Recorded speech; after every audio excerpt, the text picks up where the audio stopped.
I got home in time last night to hear the body of the speech from Melania Trump at the Republican National Convention. And while it wasn't William Jennings Bryan and the Cross of Gold, I thought it was a pretty good speech. And I did not get to hear Rudolph Giuliani. We were at an event last night. Some of you may have known this. McCash for Kids at area McDonald's restaurants. And Benito and I happened to be in Jerome last night at the restaurant there.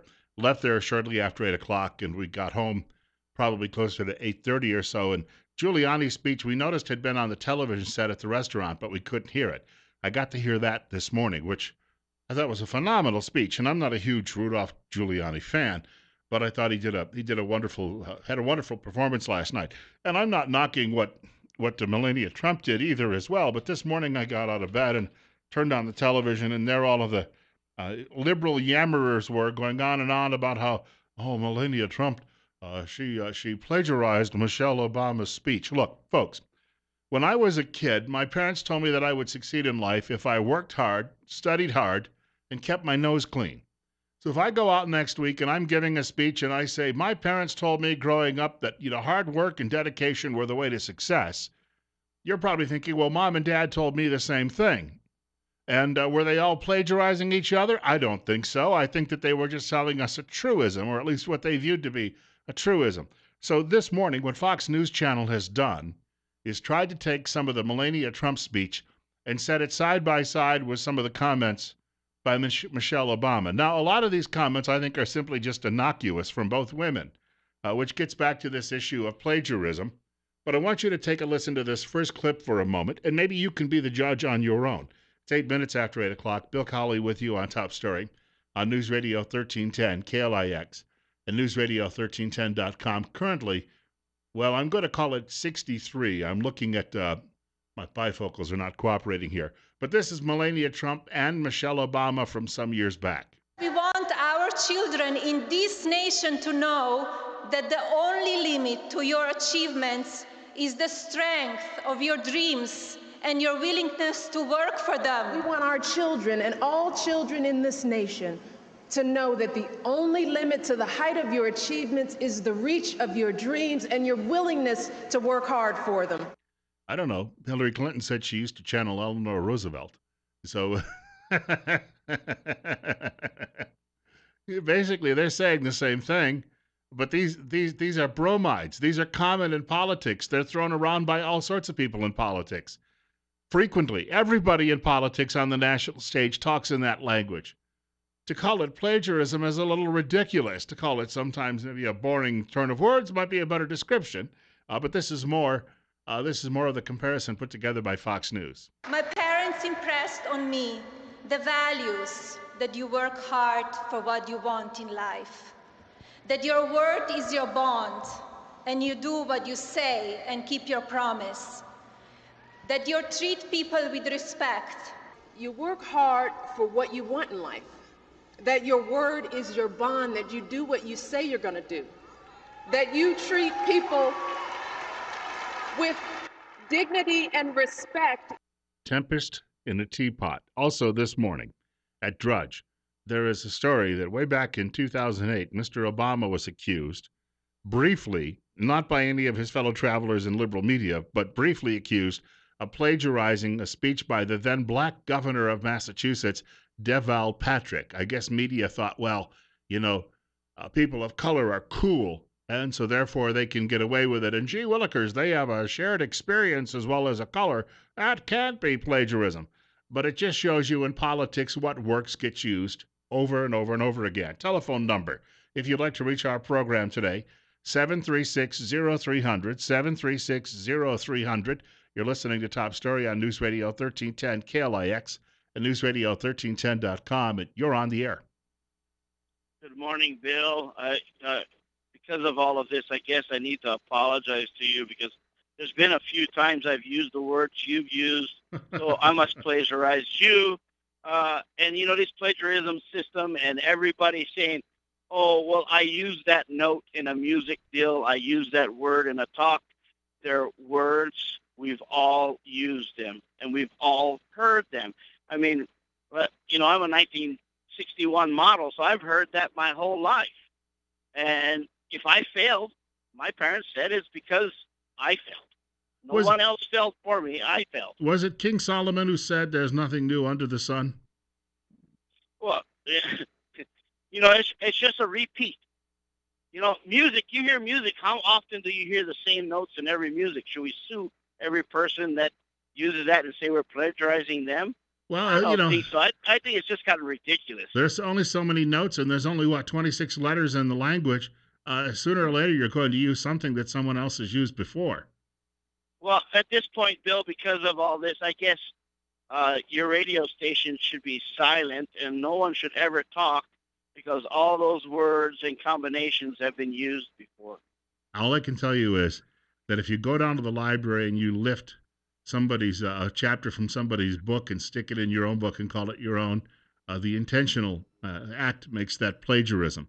But if I sit here and I say something along the lines of repeating something I heard somebody brilliant say a couple of years ago, or even not brilliant, it sure as heck isn't. It doesn't rise to the level of plagiarism.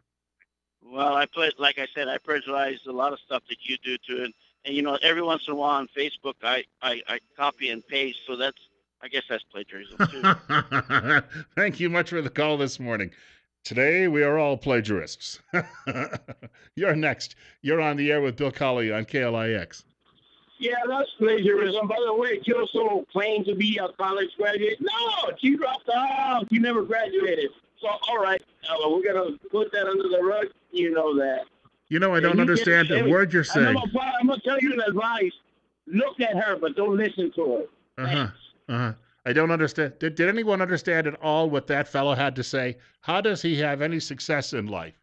Unless he's bagging groceries at Winco, and then I guess you can understand. Well, never mind. It's 8:14. Bill Colley with you on Top Story at News Radio 1310, KLIX, and News Gibberish. Absolute gibberish. Now the time has come to act, and act fast. I'm leaving. Hey, you get back here, you pass. Can the sidewinder? Ain't no way that nobody's gonna leave this town. Hell, I was born here, and I was raised here, and dadgummit, I'm gonna die here. And no sidewinding, bushwhacking, hornswoggling, crocker is gonna roll my biscuit cutter.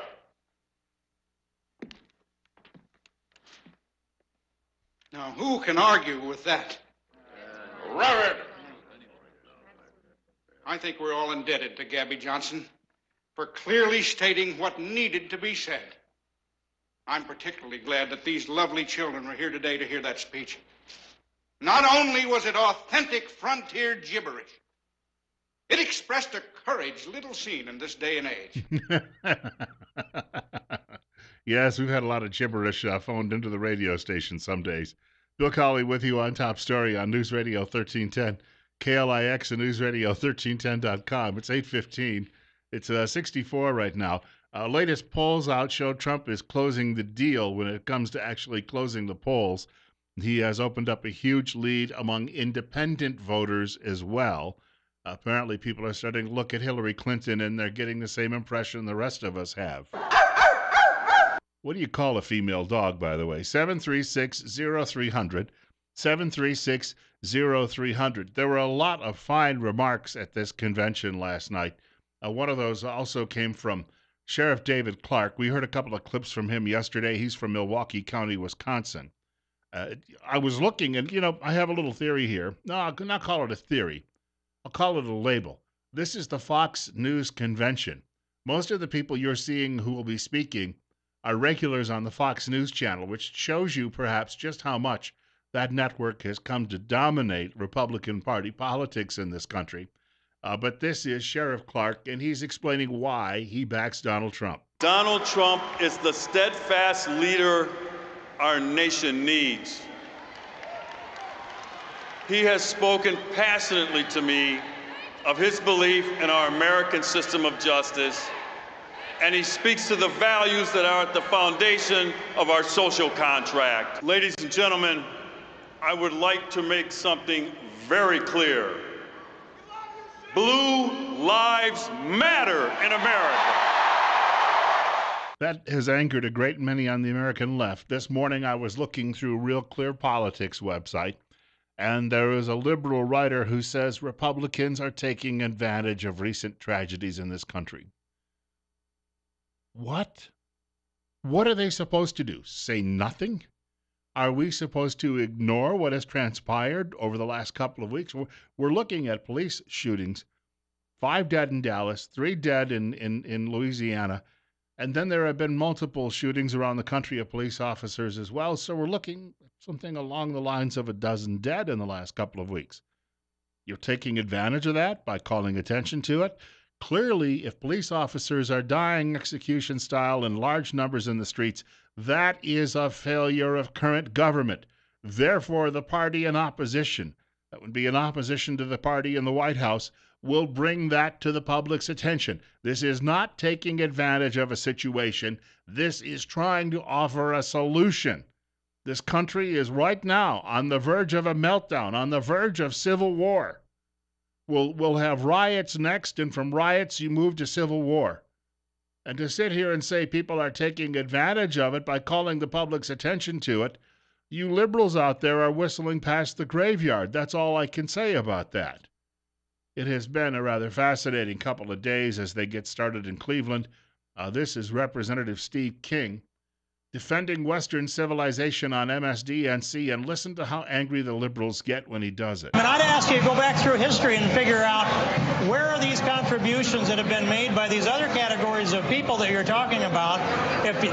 Where did any other subgroup of people contribute more to civilization? Than white people? Than Western civilization itself, that's rooted in Western Europe, Eastern Europe, and the United States of America, and every place where the footprint of Christianity settled the world. That's all of Western civilization. Well, what about Asia? I want to sit here and argue in favor of We're not going to argue the history of Western civilization. Let me note for the record that if you're looking at the ledger of Western civilization, free flourishing democracy, you have you got Hitler and Stalin as well. And you got Shaka in Africa, who used to cut open pregnant women by the hundreds so he could examine what pregnancy looked like. Case closed. I'm telling you right now that no one has been stewed in a pot in Western Europe for several hundred years.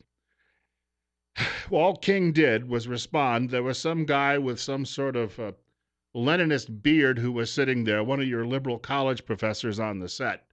And he was saying, oh, these Republicans, it's all white in there. Oh, it's Whitey's convention. Oh, oh, oh, oh. King took issue with that and said, you know what? Europeans built this great country, and they built the powerhouse that it became. And that's due to the institutions of Western civilization. And these America-hating leftists, they blew their corks. I think the choice is very clear this year. 8:20, Bill Colley with you on Top Story. News Radio 1310, KLIX, newsradio1310.com. Steve Millington on the way.